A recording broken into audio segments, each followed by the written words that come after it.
tao dito na naghihintay sa'yo. And I feel like you are waiting for each other. Hindi lang ikaw yung naghihintay, kahit siya.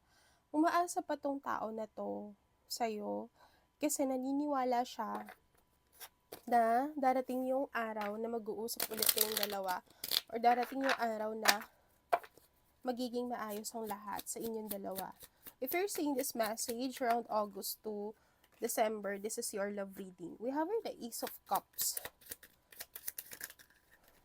There is someone who really wants to offer you a love. Maybe this is like a proposal or pwedeng engagement.